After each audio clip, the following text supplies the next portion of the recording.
అన్నావంటే ఎదురవన, అన్నిపై ఉన్నావంటే నిదరవన, కలలే కన్నావంటే నిజమై ముందుకి రానా, కలతై ఉన్నావంటే కథనవన.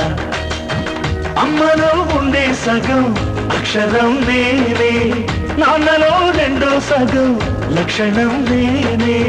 అమ్మ తోడు నాన్న తోడు అన్నీ నీకు అన్నే చూడు, చెల్లిపోని బంధం నేనమ్మా, చిటి చెల్లెమ్మా, వెళ్ళిపోని చుట్టం నేనమ్మా.